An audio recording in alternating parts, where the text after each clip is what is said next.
Berkati sesi 2 ini Tuhan, siapapun yang datang, dimanapun mereka duduk nanti, biarlah hadirat Tuhan menjamah hati setiap kami. Membuat kami yang lemah dikuatkan, kami yang terikat dilepaskan, kami yang bersusah dihiburkan, bahkan kami yang putus asa terima pengharapan baru dalam Tuhan. Berkati di dalam nama Bapa, Putra, Kudus, berbicaralah bagi kami Tuhan. Karena umat-Mu tidak butuh nasihat hamba, mereka tidak butuh kata kekuatan dari hamba, mereka butuh kebenaran firman-Mu Tuhan yang membuat kami bertumbuh. Sehingga kekristenan kami bukan hanya sebatas agama. Kristen kami adalah pengenalan akan Tuhan dan Juru Selamat kami Yesus Kristus. Sehingga pulang kami membawa sesuatu, ada perubahan, ada dampak, ada hal yang baru yang dapat kami kerjakan. Sehingga melalui hidup kami, nama Tuhan dipermuliakan. Di dalam nama Bapa, Putra dan Roh Kudus, di dalam nama Tuhan Yesus Kristus, setiap kita jemaat Tuhan yang siap dengar kepada firman Tuhan, bersama-sama kita katakan amin. Haleluya, puji Tuhan. Mari jemaat Tuhan yang terkasih, silakan duduk. Terima kasih buat tim worship, para pemusik, singer, worship leader. Terima kasih sudah bawa kita masuk dalam hadirat Tuhan. Haleluya, shalom. Selamat siang saudara, bagaimana kabarnya siang hari ini? Senang sekali bisa kembali berjumpa pada minggu pertama November 2021. Di luar itu sudah mendung karena memang kita sudah masuk dan lebih intens curah hujannya lebih tinggi. Walaupun di Cibubur 2 hari terakhir kayaknya nggak hujan ya. Kalau saudara ingat-ingat ya, di Jumat, Sabtu kemarin cuma mendung aja. Tapi nggak hujan, tapi beberapa mungkin ada yang turun hujan juga ya. Nah ini siang udah mulai mendung. Biasanya enak mendung-mendung gini buat? Iya. Berarti kita sehati sepikir. Tapi saya bersyukur Bapak Ibu tetap hadir. Di sesi 1 tadi terlalu penuh sebenarnya. Tadi sesi 1 itu kapasitas kita kan sekarang di lantai 1 diubah. Tadinya kan cuma 50, sekarang ada 75. Karena memang PPKM melonggarkan lebih lagi. Tapi memang sesi 1 tadi 116 jemaat datang. Jadi bukan cuma di lantai 1 sampai di lantai atas. Dan memang secara protokol keamanan, kalau saudara mau lebih safety sebenarnya di sesi yang kayak gini nih, sesi 2. Lebih santai, agak regang. Kalau saudara mau lebih aman mungkin bisa naik ke lantai 2 karena kameranya terus move ke arah pendeta dan soundnya juga cukup jelas. Jadi kalau saudara misalkan mau lebih enak, lebih nyaman secara protokol bisa ke lantai 2. Atau kalau mau lebih aman lagi lantai 3 ya kan. Bersama malaikat sorga. Jadi memang pada masuk November gereja mulai persiapan untuk Natal dan seperti yang dapat saudara lihat, boleh dimunculkan Pak, minta tolong tim multimedia, bahwa GBHMJ sudah menjadwalkan ibadah raya Natal. Jadi ini perayaannya di tanggal 4 Desember. Ada 3 cabang langsung dibuka, tujuannya satu memecah jemaat Tuhan. Karena kalau cuma dibikin di Soho itu pasti terlalu membludak. Jadi langsung dibikin di 3 cabang, ada di Soho, ada di Citra 2, dan ada di Cibubur. Nah untuk Cibubur, jamnya itu ada 2 sesi, jam 4 sore dan jam 16.30. Nah saya harus ngomong dengan jujur sama Bapak Ibu, ini pasti akan membludak. Karena kita rata-rata hari Minggu itu jemaat itu rata-rata keseluruhan sesi, dari pagi sampai sore itu total bersama pengerja, kita bisa ada sekitar 400 orang, 300 lah, 300 ke bawah, 400 ke bawah maksudnya, 300-an ke atas, 400 ke bawah. Itu untuk ibadah minggu. Jangan lupa ada makhluk-makhluk yang keluar hanya Natal. Iya kan? Paham kan maksud saya kan? Minggu gak pernah muncul, tapi waktu Natal duduk paling depan. Siapa mereka? Ya. Mereka adalah Kristen nafas, Natal, Paskah, dan Tahun Baru. Ditambah memang kalau di HMJ itu biasanya Pak Gembala memang suka menghadiahi jemaat. Kalau yang lalu saudara dikirim ya, dapat apa tuh? Ada yang dapat tas ya, ada kue-kue juga ya, ada kalender kalau nggak salah. Dapat kue nggak saudara? Nah yang dulu tuh dapat kue setahu saya, dikasih kayak nastar kayak gitu. Nah Pak Gembala tuh sedang kayak gitu. Nah saya udah dengar apa yang mau dikasih dan itu cukup unik. Hal yang gak pernah saudara terima di gereja lain lah intinya. Gak tahu ya jadi atau enggak. Kalau gak jadi pun nanti saya bongkar apa yang saya dengar. Karena saya waktu dengar Pak Gembala mau ngasih ini buat jemaat, waduh heboh juga tuh pengerja yang dengar tuh, oh ini mau dikasih. Jadi ya bukan sesuatu yang ekspensif, bukan sesuatu yang mahal, bukan sesuatu yang mewah, tapi cukup unik. Nah Jadi saya yakin betul pasti akan membludak. Kenapa? Karena ibadah hari Minggu saja satu sesi. Kayak tadi aja kita udah 116. Nah ini cuma ada 2 sesi, jam 4 sama jam setengah 7. Walaupun saya udah diperintah nanti di lantai atas itu akan disusun seperti ini. Jadi nggak ada lagi barang selain bangku semua. Jadi saya mau mengingatkan silakan hadir tetapi mohon jaga prokes. Kalaupun sampai membludak, kita nggak mungkin gereja menyuruh jemaat pulang. Walaupun kita pakai jadwal, tapi ya seperti yang sekarang aja. Sesi 1 itu yang daftar itu di data saya 46. Yang datang 116. Berarti kan dikirim dari sorga itu jemaat-jemaat yang lain ya kan? Dari mana mereka daftar juga enggak, artinya jemaat juga mulai sadar bahwa pendaftaran itu sebenarnya tinggal secara formalitas. Salah enggak? Enggak. Karena ada beberapa orang memang sudah enggak ingat lagi mau daftar. Bisa enggak masuk? Bisa. Cuman saya mengingatkan, kalau nanti untuk Natal, saudara mau hadir silakan, sangat-sangat silakan. Mau di Citra 2 kek, mau di Soho kek, mau di Cibubur silakan. Yang penting kalau bisa mungkin maskernya di double. Kalau enggak bawa masker double, biasanya kita pengerja dari GBMJ menyediakan masker yang baru. Silakan diambil, hanya 5.000 saja satu masker. Enggak gratis. Jadi saudara tinggal ambil aja, ada masker, minimal jaga prokes. Tidak boleh bawa anak-anak. Pak, tapi anak-anak sekarang sudah ada vaksin. 12 tahun sampai 6 tahun tuh sudah ada vaksin. Boleh nggak Pak kita bawa? Dari gereja sebisa mungkin jangan dulu. Karena kami dari gereja nggak mau kecolongan. Jadi sebisa mungkin kalau mau datang ya sebisanya orang dewasa saja. Kalau anak-anak 12 tahun ke atas masih bisa nggak? Bisa selama mereka bisa duduk dengan tenang.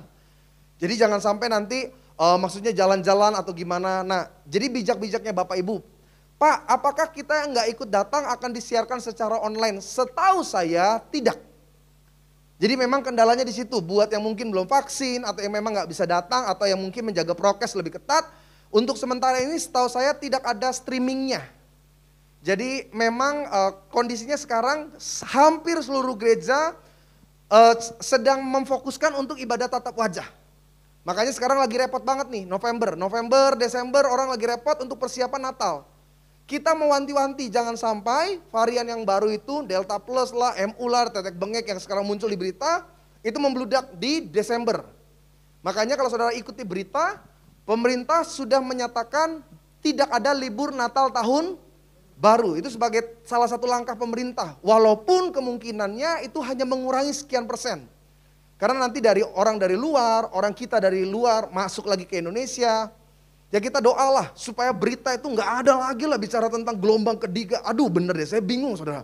Kalau sampai kayak kemarin lagi Juni, Juli, Agustus orang pada meninggal gara-gara COVID. Aduh kita tolak dalam nama Yesus. Biarlah berita yang di media tuh diisi hanya ya kecelakaan di jalan tol itu aja lah. Udah ya kan. Itu aja lah, breaking news itu aja, ya kan penguburannya dibikin breaking news, itu aja udah cukup. Yang banyak ketawa ibu-ibu, bapak-bapak, ya, gimana? Nggak ngerti deh. Jadi berita tuh udah kalau bisa nggak usah ada berita COVID dulu lah. Kalau memang katanya Desember obatnya mau keluar ya kita doa. Tuhan turut ambil bagian di dalamnya mendatangkan kebaikan supaya 2022 kita semua juga di Indonesia sudah bisa kembali pulih lagi nih dalam berbagai sektor. Karena di luar negeri itu ya di jalan-jalan umum itu udah nggak pakai masker. Cuma Indonesia salah satu negara yang masih harus prokes. Karena kenapa? Kita dari masyarakatnya juga mungkin kesadaran akan vaksinnya masih kurang. Prokes kita juga sangat-sangat lemah. Di luar itu beberapa sudah nggak pakai masker. Nah kita doa supaya Indonesia cepat dipulihkan. Amin. Nah hari ini saya akan melanjutkan bagian yang ketiga tentang penghambat perkenanan Tuhan. Karena tujuan saya memasuki 2022 kita punya hati yang lebih tulus, punya hati yang lebih murni, punya hati yang berkenan di hadapan Tuhan. Kenapa harus berkenan? Karena perkenanan adalah kunci dasar dari kuasa, dari mujizat, dari doa kita dijawab, dari hal-hal yang ajaib yang dinyatakan Tuhan dalam kehidupan saya dan kehidupan saudara. Makanya Alkitab dalam Yesaya bilang bukan tangannya kurang panjang. Bukan telinganya tidak sanggup dengar. Yang menjadi penghalang adalah dosa-dosa dan pelanggaran kita. Bahkan kalau saudara ingat kalimat Yesus, jika aku di dalam engkau, engkau di dalam aku, kalimat berikutnya, min. Tapi kenapa pendeta? Saya kok perjamuan gak ada satupun yang saya minta Tuhan nyatakan. Saya udah hidup sungguh-sungguh, saya melayani, saya terlibat dalam berbagai pekerjaan Tuhan. Kok saya nggak ngelihat hal yang ajaib terjadi? Nah, ada satu penghambat yang sering kali nggak kita sadari. 3 minggu berlalu saya sudah bahas. Yang pertama, kenapa kita dihambat? Kenapa perkenanan kita terhambat? Yang pertama karena kebodohan. Saya sudah tekankan, bodoh dalam Alkitab tidak ada hubungannya dengan akademis. Bodoh dalam Alkitab tidak ada hubungannya dengan kepandaian, kecerdasan, kemampuan seseorang dalam skill atau pikiran. Bodoh dalam Alkitab lebih kepada sikap, perbuatan, tindakan. Yang kedua, kenapa kita terhambat perkenanan di hadapan Tuhan? Karena jealousy atau iri hati. Tanpa sadar kita nggak ngerokok, kita nggak mabuk, kita nggak judi, kita nggak zina, kita nggak berbuat hal-hal yang dilakukan oleh orang di luar. Tapi kenapa kita nggak punya perkenanan? Hati kita kotor. Hati kita sibuk melihat kehidupan orang lain. Dan orang yang iri otomatis nggak bisa bersyukur. Padahal Alkitab ajar bahwa kita harus bersyukur senantiasa dalam segala keadaan kondisi. Dan orang iri nggak bisa bersyukur. Karena dia sibuk dengan apa yang orang punya dan nggak pernah bisa menerima dengan apa yang kita miliki. Makanya ciri-ciri orang sirik sederhana. Susah lihat orang, senang lihat orang. Nah, kita masuk pada bagian yang ketiga. Apa yang menjadi penghambat? Setan tidak mau kita hidup dalam perkenanan. Dan setan itu sangat licik. Dia cari berbagai macam cara, tujuannya supaya saya dan saudara, umat manusia hidup dalam dosa. Untuk orang-orang di luar orang percaya, di luar orang yang hidup di luar dari kebenaran, untuk hidup dalam dosa sangat mudah. Karena mereka masih dikuasai oleh kedagingan dan hawa nafsu. Nah, setan membuat seseorang hidup dalam dosa sampai-sampai dia tidak menyadari bahwa perbuatannya adalah dosa. Makanya saudara gak heran, ada orang yang, lu jangan mabuk-mabuk terus dong. Gak apa-apalah, emang gue stres. Lagian juga mabuk, emang kenapa sih selama gue gak nyakitin orang? Itu namanya orang hidup dalam dosa tapi tidak menyadari. Ada orang-orang yang dia bergereja, hidup dalam komunitas orang percaya, tapi zina gak berhenti. Dan kalau ditanya kenapa sih masih suka zina? Ya udahlah, kita kan bukan pendeta. Saya kan cuma orang biasa, ya udahlah wajar lah. Lagian juga memang itu kelemahan saya, itu kutuk dari keturunan. Jadi ada orang-orang yang menganggap dosa adalah hal yang normal. Dia bohong, dia nipu demi untung, dia curang demi laba gitu. Dan dia anggap ini normal. Nah, repotnya seringkali ini yang menguasai akhir zaman. Makanya kalau saudara lihat, salah satu yang paling menakutkan sekarang yang ada di depan mata kita, itu adalah pergerakan kaum LGBT. Mereka gak ngerasa salah tuh. Sampai sini saudara paham gak maksud saya? Mereka gak merasa salah, mereka ngerasa justru punya hak. Mereka ngerasa bahwa perbuatan mereka benar. Itulah kenapa di berbagai belahan dunia, mereka terus menyuarakan kesamaan, kesetaraan dengan yang lain.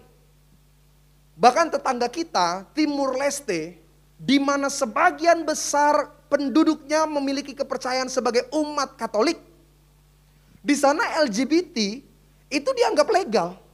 Gila loh saudara. Di Indonesia itu masih sebatas sosial media. Saudara bisa menemukan banyak orang LGBT itu di TikTok banyak sekali, di Instagram, di mana lagi, di Facebook, di YouTube. Mereka menebar konten kehidupan mereka yang LGBT itu banyak. Tapi mereka baru sebatas di sosial media. Kalau di luar kan sudah bikin parade. Di Timor Leste 2016 mereka bikin parade LGBT, ini dia. Ini mestinya mukanya diburamin nih. Kalau enggak kita bisa kena undang-undang biasanya. Ini siapa nih? Yesus. Yeay. Nah ini. Jadi di LGBT di Timor Leste itu udah ada namanya let me free, pokoknya itulah. Jadi mereka bikin gerakan itu sejak 2016 dan sampai sekarang pasangan atau pernikahan sejenis itu legal. Hanya saja mereka belum punya dasar hukum yang kuat. Jadi belum punya hukum dasar yang kuat seperti pasangan umum. Tapi mereka udah legal. Kalau di Indonesia bikin kayak gitu, ex-FPI yang datang. Ya kan? Pasti ribut itu. Yang putih-putih udah datang langsung. Di Indonesia kapan Pak? Bisa nggak? Pasti bisa. Karena mereka punya gerakan. Mereka itu punya rancangan. Dan ini adalah gambaran di mana mereka hidup dalam dosa, tapi tidak merasa Dengan berbagai dalil, dengan berbagai fakta, dengan berbagai pandangan sains, mereka kumpulkan bahkan dari berbagai kitab suci bahwa mereka itu normal. Dan itu yang setan buat. Nah repotnya juga itu terjadi dalam kehidupan orang-orang percaya. Karena buat iblis, buat setan menjatuhkan orang-orang yang masih hidup dalam kedagingan dan hawa nafsu mudah. Yang repot itu dia menjatuhkan orang baik. Siapa orang baik? Orang yang hidup dalam kebenaran firman.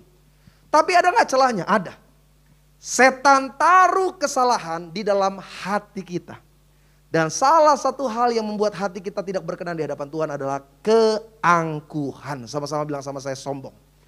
3 Yohanes pasal 1 ayat 5 sampai 12. Bukan Yohanes pasal 3. 3 Yohanes pasal 1 5 sampai 12. Saya ingin setiap jemaat Tuhan kita baca bergantian. Di bawah judul perikop saling menolong dan perlawanan. Salah satu contoh nyata yang pernah ditulis 2000 tahun yang lalu tentang seorang namanya Diotrephes. Dia hidup sebagai pelayan tapi dia juga hidup dalam keangkuhan. 3 Yohanes pasal pertama ayat 5 sampai 12, saya baca ayat 5 jemaat Tuhan ayat yang ke-6 dan terus bergantian sampai dengan ayat 12 dikatakan, saudaraku yang kekasih, engkau bertindak sebagai orang percaya di mana engkau berbuat segala sesuatu untuk saudara-saudara sekalipun mereka adalah orang-orang asing. Ayat 6. Lanjut, baik benar perbuatanmu jikalau engkau, amin, dengan suatu cara yang, sebab karena namanya, nama Kristus, mereka telah berangkat dengan tidak menerima sesuatu pun dari orang-orang yang tidak mengenal Allah. Ayat 8.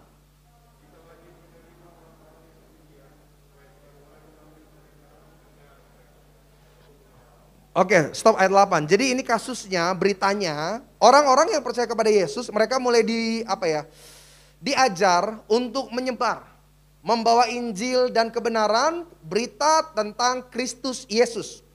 Persoalannya, pelayanan pada zaman itu sifatnya lebih kepada volunteer, sukarela, tidak ada biaya, tidak ada tidak ada jasa, tidak ada pembayaran. Bagaimana mereka hidup? Jemaat harus saling tolong menolong. Nah dalam kasus yang kita baca ayat 5 sampai 8 tadi, Yohanes bersyukur bahwa orang-orang di luar sana, orang-orang Yunani khususnya, mereka mau menyambut bahkan yang mereka bukan orang Yunani. Karena dulu istilah kebangsaan, istilah kesukuan itu kuat sekali. Jadi orang Ibrani akan lebih menolong orang Ibrani, orang Yunani akan lebih menolong orang Yunani dan seterusnya. Tapi Yohanes bilang, marilah kita saling bertolong menolong. Tapi ayat yang akan kita baca ayat 9 adalah satu kasus yang hari ini menjadi dasar kebenaran firman Tuhan saya. Ayat yang ke-9, perhatikan, aku telah menulis sedikit kepada jemaat, tetapi sama-sama baca siapa namanya? Diotrephes, yang ingin menjadi orang terkemuka di antara mereka, tidak mau mengakui kami. Ayat 11, ayat 10 maksudnya. Karena itu, apabila aku datang, terus, sebab ia melontarkan kata-kata apa? Nah ya, orang sombong tuh begitu. Seringkali nggak takut menghina, merendahkan, memperkatakan yang buruk kepada orang lain. Kalimat berikutnya, dan belum merasa puas dengan itu. Ia sendiri bukan saja tidak mau menerima apa? Saudara-saudara yang datang, tetapi juga apa katanya? Mencegah orang-orang yang mau menerima mereka dan jadi Diotrephes itu adalah salah satu pelayan Tuhan. Dia percaya Yesus, dia menyampaikan kebenaran Injil. Tetapi dia rasis, sama-sama bilang sama saya, rasis. Dia menganggap dirinya itu lebih unggul, lebih superior. Dia merasa dia lebih lebih mulia dibanding dengan orang-orang lain. Ayat yang ke-11 dikatakan, saudaraku yang kekasih, janganlah meniru yang jahat, melainkan yang baik. Barang siapa berbuat baik, ia berasal dari Allah. Tetapi barang siapa berbuat jahat, apa katanya? Ayat 12, 1-2 ya. Tentang Demetrius semua orang memberi kesaksian yang baik, malah dan kami juga memberi kesaksian yang baik tentang dia. Dan engkau tahu bahwa kesaksian kami adalah. Jadi ada dua tokoh dalam Alkitab, mereka adalah orang Yunani. Yang pertama namanya Diotrephes, yang kedua namanya Demetrius. Nah Diotrephes dan Demetrius sama-sama pelayan. Bedanya ada keangkuhan yang menguasai diri dari Diotrephes. Saudara gini ya, Sombong itu adalah satu dosa yang bisa dilakukan oleh siapapun. Dan saya bersama dengan setiap jemaat Tuhan di tempat ini, kita tuh berpotensi untuk sombong dalam segala keadaan. Sombong itu bahkan bukan cuma ketika kita lebih sukses daripada yang lain. Ada orang susah, dia bisa sombong. Karena sombong itu bahkan gak perlu modal. Sombong bahkan bisa dilakukan dimanapun. Orang kalau zina bisa dilakukan dimanapun gak? Hah? Entar sesi 3 kita zina yuk. Bisa gak? Gak bisa, gak bisa sembarangan. Gak ada orang datang ke gereja atau ke tempat umum gitu untuk melakukan perzinahan tuh gak bisa. Dia harus cari tempat khusus. Membunuh, memperkosa, nipu. Itu harus dilakukan dengan di waktu yang tepat, di saat yang tepat, di tempat yang tepat. Tapi sombong itu bahkan bisa dilakukan di atas mimbar. Misalkan pendetanya punya cincin baru. Selama khotbah kelihatan. Bapak Ibu yang terkasih. Ada shalom? Ada shalom? Hari ini ada 4 poin ya. Tapi yang paling utama itu poin yang kedua. Perhatikan. Boleh lightingnya ditambahin dong. Orang kalau sombong tuh kelihatan. Bahkan bisa dilakukan ketika dia sedang melayani. Worship leader atau singer. Ketika dia ingin terlihat lebih menonjol, lebih dominan gitu. Dia kelihatannya nyanyi buat Tuhan. Kelihatannya dia sedang memimpin sebuah worship gitu. Tapi sebenarnya dia lagi menunjukkan kelebihan dia. Wah dia kulik itu lagu, dia puter-puter sampai orang yang nyanyi bingung. Pernah lihat pemain musik yang dominan? Yang lain biasa aja dia padahal lagi nyembah. Karena memang sombong itu bisa dilakukan dimanapun dan kapanpun. Oleh siapapun. Dan seringkali sombong, kembali lagi ke awal. Dosa yang dilakukan tanpa disadari. Dan ini berbahaya saudara. Karena memang orang lain bisa gak ngelihat kesombongan saya dan saudara. Tapi Tuhan bilang, aku tidak melihat paras, aku melihat hati. Itulah kenapa hidup kita seringkali cuma stuck sampai sana. Kenapa hidup kita gak berkenan, kenapa apa yang kita buat seringkali gak jadi sesuatu yang baik buat kita. Karena salah satu penghambat adalah keangkuhan itu sendiri. Dan ini yang terjadi dalam Alkitab. 3 Yohanes pasal yang pertama ayat yang ke-5 sampai 12 dijelaskan. Ada Diotrefes, dia pelayan Tuhan tapi dia angkuh. Dia punya alasan di balik itu. Kalau saya belajar secara biografi, Diotrefes adalah seorang bangsawan. Seorang yang punya darah ningrat. Dan dia hanya bergaul dengan orang-orang ningrat. Maka ketika orang asing yang melayani Tuhan datang ke kotanya, dia nggak mau karena dia dianggap beda level. Kalau di India itu istilahnya kasta. Tapi ternyata keangkuhan inilah yang membuat pelayanan Diotrefes menjadi berantakan. Namanya disebut dalam Alkitab bukan untuk sesuatu yang mulia, tapi untuk menjadi contoh perbuatan yang jahat di mata Tuhan. Makanya saya mau tekankan kepada setiap jemaat Tuhan, Pak, Bu, dengar baik nih. Sombong, keangkuhan atau kecongkakan adalah dosa yang berbahaya. Sebagian saudara mungkin berpikir, Pak, bukankah dosa membunuh yang berbahaya?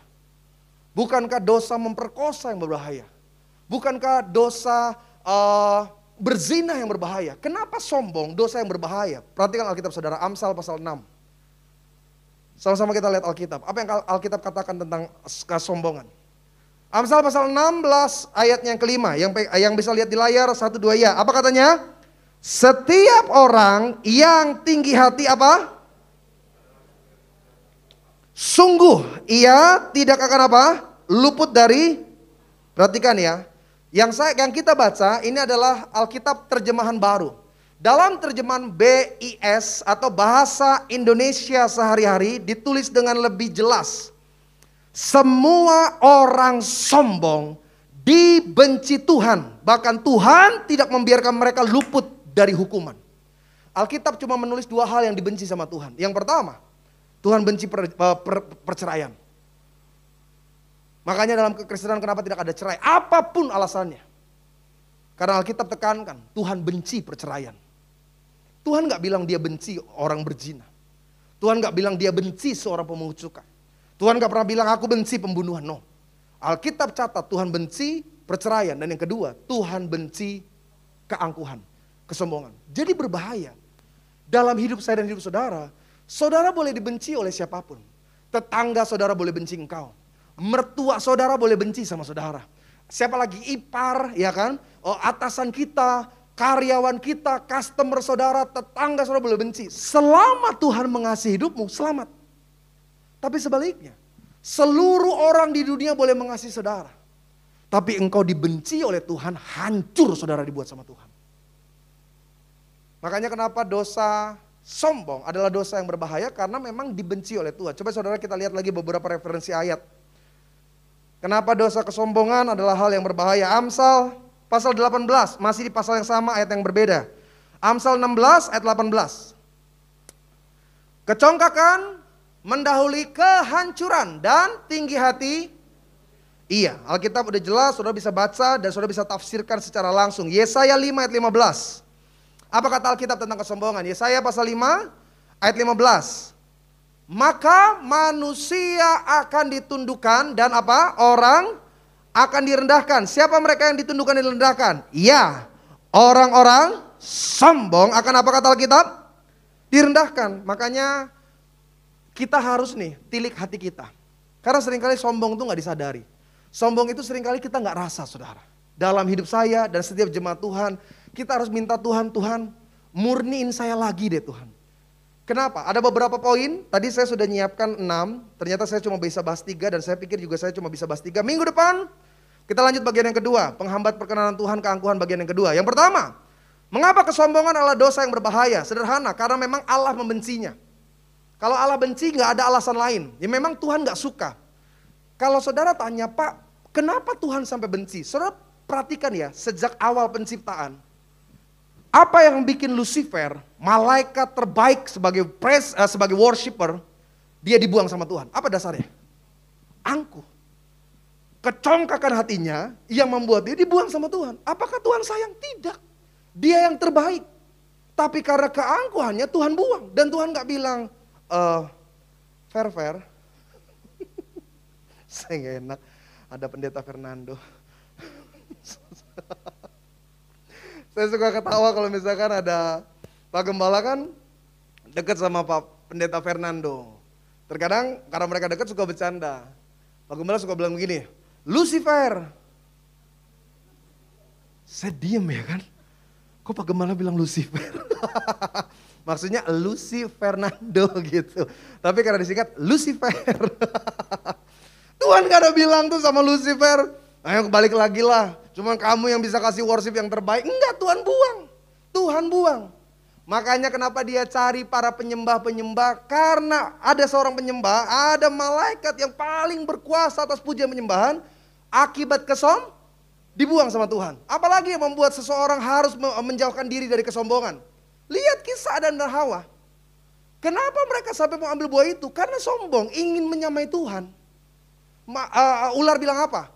Engkau akan menjadi sama seperti diambil. Kenapa harus sama? Orang kalau punya kerendahan hati akan seperti kalimat biarlah Tuhan semakin besar, kita semakin kecil. Tapi kan ini enggak. Hawa mengambil buah itu karena dia ingin sama seperti Tuhan. Kenapa? Sombong, keangkuhan. Itulah kenapa Tuhan benci saudara. Sama-sama nih kita harus tilik. Yang kedua, kenapa dosa sombong adalah dosa yang paling berbahaya? Saya catat di sini, saudara juga bisa catat. Dikatakan bahwa karena kesombongan membuat kita merasa tidak perlu bertobat. Setiap pendosa, setiap kita, saya dan saudara, ketika dengar firman, ada dorongan dalam hati, ada nurani kita yang bekerja untuk membuat kita berubah. Saya ambil contoh, seorang pembunuh, saya pernah bertemu di penjara, itu kalau dengar firman nangis dari awal sampai akhir. Ada dorongan untuk berubah. Iya ya, saya harus berubah, saya harus berbeda, saya gak mau lagi kayak gini. Seorang pezina dengar firman, dia bisa netesin air mata terus. Iya ya, saya ini gak layak di hadapan Tuhan. Seorang apalagi penjudi, pemabuk, orang yang jahat, apapun dosanya, kalau dengar firman, nurani bekerja membuat dia untuk bertobat. Siapa yang sulit untuk bertobat? Orang sombong. Orang sombong dia dengar firman, tapi dia gak pernah ngerasa firman itu untuk dirinya. Alkitab cerita ada 2 orang datang ke rumah Tuhan. Satu seorang Farisi dan yang satunya lagi seorang pemungut cukai. Saudara udah tahu kisahnya. Pemungut cukai, dia duduk di paling belakang dan orang Farisi berdiri di paling depan. Dia mengangkat tangan dan berkata, aku bersyukur karena segala Tauratmu kulakukan. Aku bersyukur karena aku A, B, C, D dan aku tidak seperti pemungut cukai tersebut. Pemungut cukai tidak melihat ke atas. Dia hanya memukul dadanya dan berkata, ampunilah aku orang berdosa. Yesus tanya, menurutmu siapa yang mendapat perkenanan Tuhan? Farisi itu atau pemungut cukai? Pemungut cukai. Orang angkuh, dia kalau dengar firman gak pernah untuk dirinya. Si Yebi bagus nih firmannya nih. Pas nih untuk Pak Joko nih, bagus nih dia kalau dengerin ini. Wah, luar biasa. Dia denger lagi firman, aduh nih Bu Susi nih harusnya denger nih. Dia mah gak pernah kena. Jadi istilah firman itu pedang bermata dua buat orang angkuh gak mempan. Orang angkuh dia bisa kirim ayat banyak, kata-kata motivasi ke orang, tapi dia gak pernah ngerasa. Contoh, mari kita semangat, jangan malas-malasan, hidup bekerja keras di dalam Tuhan. Tapi dia ngetik sambil rebahan. Mari kita kerja keras, hidup dalam yang dia kirim ke orang dia gak pernah ngerasa. Orang angkuh tuh gitu. Makanya saudara, Pak, Bu, coba deh tilik deh. Dalam firman, dalam ibadah. Ada gak perubahan yang kita mau lakukan? Kalau gak ada, harus bertobat cepat-cepat. Karena orang angkuh, dia itu lebih sibuk mengkritik khotbah daripada menerima isi firman itu. Pendeta itu kan berbeda-beda. Ada model kayak saya. Orang yang baru pertama ngeliat saya pasti gini. Cacingan kali ini pendeta ya. Gak bisa diem jalan, maju mundur. Gue sampai capek lu liatnya. Ada juga pendeta yang kalau dia khotbah tuh berapi-api. Pokoknya kalau dia ngomong tuh sampai kita mau mati gitu rasanya. Bertobatlah, kerajaan Allah dekat. Kalau tidak berdoa, neraka jahanam. Sampai pulang tuh kita yang tadinya normal mulai stroke. Kenapa? Gue denger khotbahnya ngeri. Ada pendeta kan gitu kan, kalau dia khotbah tuh, wow kayak itu speaker udah mau pecah gitu. Percaya. Ada juga pendeta kalau khotbah tuh tenang sekali. Sampai kita pikir kita udah di kerajaan sorga gara-gara dia ngomong lama sekali. Saudara, ada shalom. Oh, puji Tuhan. Hari ini saya akan membahas firman tentang angkuh hati. Mari kita membuka Alkitab. Apakah saudara bawa Alkitab? Puji Tuhan. Ada? Coba saya lihat. Ada? Baik, jadi kesombongan adalah, maaf waktu saya sudah habis ya. Lama sekali. Tapi orang kalau tulus, siapapun pendetanya, model gimana pun cara khotbahnya, ada benih yang tertanam di hatinya. Walaupun mungkin dari 100% isi khotbahnya cuma 10%, tapi itu membawa perubahan. Tapi ada orang yang kalau datang duduk dengar firman tuh yang dia sibuk tuh ngeliatin. Kayaknya kemeja yang kemarin dipakai lagi ya. Bininya gak pernah nyuciin baju kali ini orang nih. Terus pendeta ngomong gak berhenti-berhenti. Gak pernah ngomong sama bininya gini nih, ngomong sama orang nih. Jadi dia tuh sibuk, makanya kan paling bahaya tuh orang yang ambil pendidikan sekolah Alkitab. Orang yang masuk ke dunia teologi. Kalau mau jujur, mereka seringkali mudah mengkoreksi dan mudah mengkritik. Karena mereka menganggap lebih ngerti, lebih tahu gitu. Jadi pendeta ngomong apa, waduh padahal harus digali lagi tuh. Bahasa Yunaninya lah, Ibraninya lah, pokoknya macam-macam. Dan orang angkuh, dia gak bisa menerima hal yang baik dalam hidupnya. Selalu orang itu salah, selalu orang itu kurang. Makanya dalam hidup kita sebagai orang percaya, Pak, Bu, nih denger nih. Sebelum tutup tahun, yuk sama-sama koreksi. Saya kalau datang ke gereja, ada gak yang saya bawa pulang? Atau saya cuma mengkritiknya yang paling besar. Pendetanya begitu ya, kok korbannya begini ya? Kok hati-hati. Karena tanpa sadar, engkau sedang berkubang dalam dosa keangkuhan. Yang ketiga, lihat Alkitab saudara, ini paling terakhir loh di jam segini. Mengapa kesombongan adalah dosa yang berbahaya? Yang pertama karena memang Allah membencinya. Yang kedua karena tidak merasa perlu bertobat. Makanya saudara ingat nih, di gereja sini biarpun dia duduk dengar firman, nyanyi pujian, mereka berkata amin sama seperti yang lain. Di gereja tidak semua anak Tuhan, tidak semua anak Tuhan. Sama seperti di garasi. Di garasi itu semua benda kan bukan mobil. Garasi itu memang tempat mobil, tapi tidak semua yang ada di garasi adalah mobil. Kalau mertua saudara ada di garasi, mobil atau manusia? Mobil, ya kan? Sama, di gereja juga sama. Mereka duduk, Mereka dengar firman, mereka angkat pujian, tapi tidak semua anak Tuhan. Kenapa? Karena keangkuhan membuat mereka merasa lebih baik. Ada orang, saya nggak nyalahin bahasa roh. Bahasa roh itu bagus. Bahasa roh adalah salah satu manifestasi peranan kuasa Roh Kudus dalam hidup seseorang. Tapi ada orang berbahasa roh untuk menunjukkan dirinya lebih baik dari jemaat yang lain. Itu yang berbahaya. Saya jujur-jujur ngomong aja. Oh, shikaralaya basandara laya dia lihat yang lain bingung, dia makin jadi-jadiin. Sampai malaikat juga bingung. Yang kedua, jangan sampai hidup kekristenan kita itu cuma stagnasi di sana. Kenapa? Keangkuhan yang tidak kita sadari. Yang ketiga, mengapa kesombongan menjadi dosa yang berbahaya? Jawabannya sederhana. Karena apapun yang kita buat baik, itu menjadi sesuatu yang sia-sia. Alkitab pernah bilang begini, jika tangan kanan mau memberi, tangan kirimu jangan. Orang sombong, dia bisa berbuat baik. Dia bisa lebih royal dari orang lain. Tapi bedanya dengan orang lain, apa yang dia buat satu kali dia ungkit. Ribut nih suami istri. Suami kerja, nafkahi, hidupi, kasih tempat tinggal, kasih makan, kasih berbagai macam cara. Tunggu nanti ribut. Lu emang istri gak tahu diri lu. Lu gak ngelihat apa, ini semua siapa yang beli. Lu padahal ributnya apa? Yang diungkit tuh sampai yang kemarin-kemarin dia beli. Lu makan lu tuh kalau bukan karena gue yang kerja. Kalau bukan karena gue yang nafkahin. Orang sombong begitu. Dia merasa apa yang dia buat itu ya karena dia semua. Pak, Bu, dengar baik ya. Engkau para pencari nafkah, engkau para orang-orang yang menafkahi, ingat Pak, khususnya laki-laki. Di balik sukses saudara, ada doa istri sama anak. Kalau ribut, ribut aja. Berantem itu normal, manusiawi. Tapi jangan lu ungkit-ungkit. Lu kalau gak nikah sama gua, lu tinggal di kolong jembatan. Bapak emak lu tuh kalau gak gua kasih makan, sekarang udah mati. Itu orang sombong begitu. Karena apa yang kau kutuk kepada orang, satu kali akan dibuat sama diri saudara. Hati-hati, hidup tuh berubah. Hari ini saudara di atas. Nanti Tuhan bikin di bawah. Udah di bawah direm lagi. Orang Batak bilang mati maho. Bener. Ada banyak kita sama karyawan. Marah mah marah aja. Kalau dia bodoh ngomong, kamu tuh gimana sih? Kurang pandai kamu. Kamu tuh gak tahu diri kalau kamu gak kerja sama saya. Itu udah mulai masuk kesombongan. Udah beda konteks. Model-model kayak gini, apa yang saudara buat, apa yang saudara berikan, itu berbau busuk. Sama seperti engkau di hadapan Tuhan. Yang sering kali bilang, kan saya udah memberi persembahan pendeta. Karena ada banyak orang kayak gitu kan. Di gereja, pas Natal, namanya gak muncul jadi panitia. Mulai dia ungkit. Tuh gereja tuh, padahal udah banyak tuh persembahan gue kasih tuh.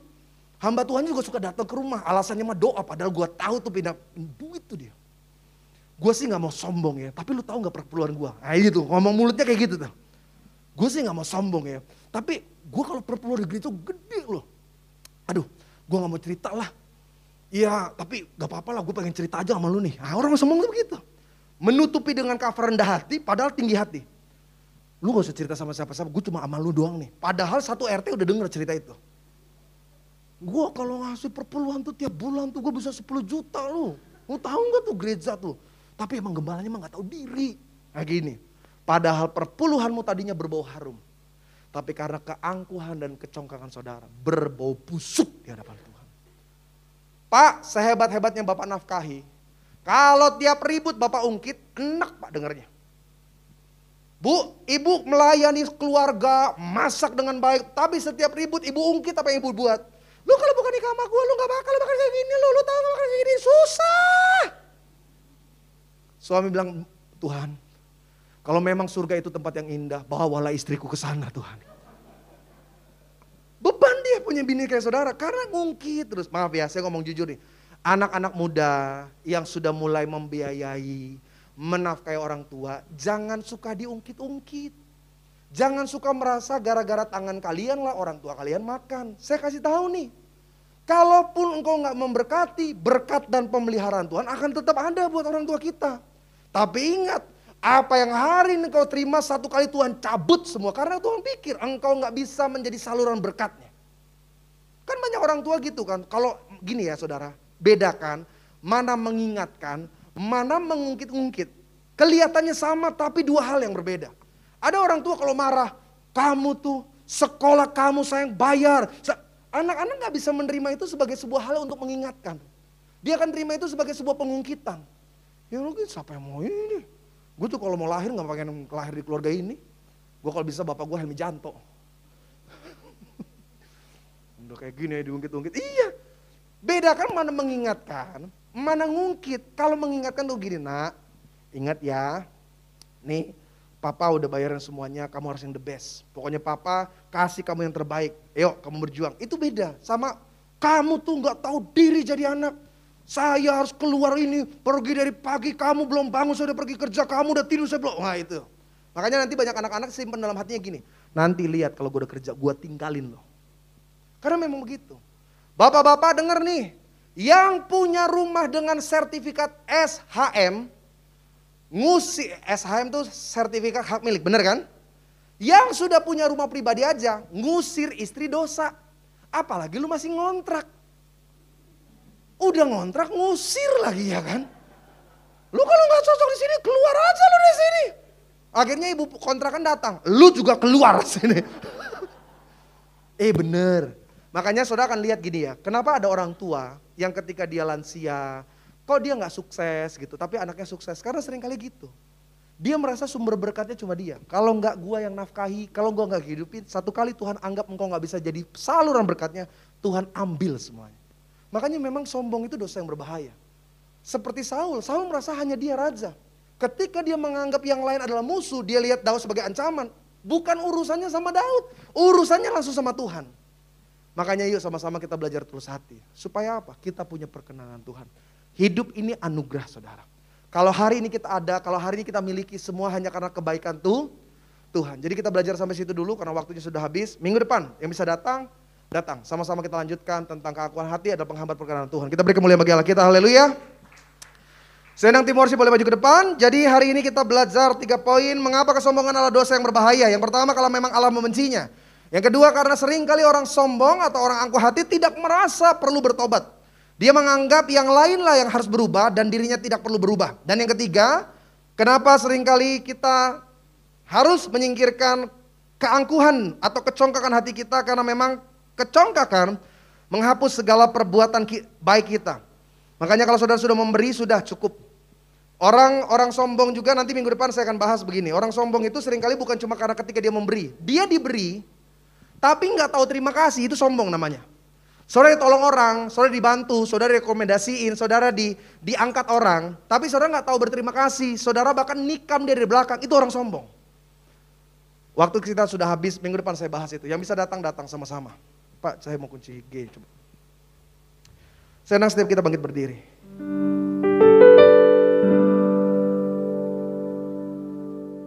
Memang ikut Tuhan itu gak mudah saudara. Makanya Yesus katakan begini, barang siapa ingin mengikut aku, ia harus menyangkal dirinya, memikul kuk salibnya, supaya ia layak untuk mengikut aku. Ada banyak orang bilang begini, pendeta, ya saya memang karakternya begini, ya saya sebenarnya gak pengen sombong ya. Kenapa orang anggap saya sombong? Sebenarnya itu kan sebuah hal yang harus kita ubah. Mudah gak? Gak mudah.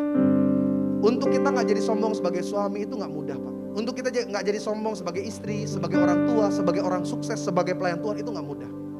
Tapi selama kita mau belajar, kita percaya Roh Kudus yang tuntun kita menuju pada kebenarannya. Mengikut Yesus, amin. Itu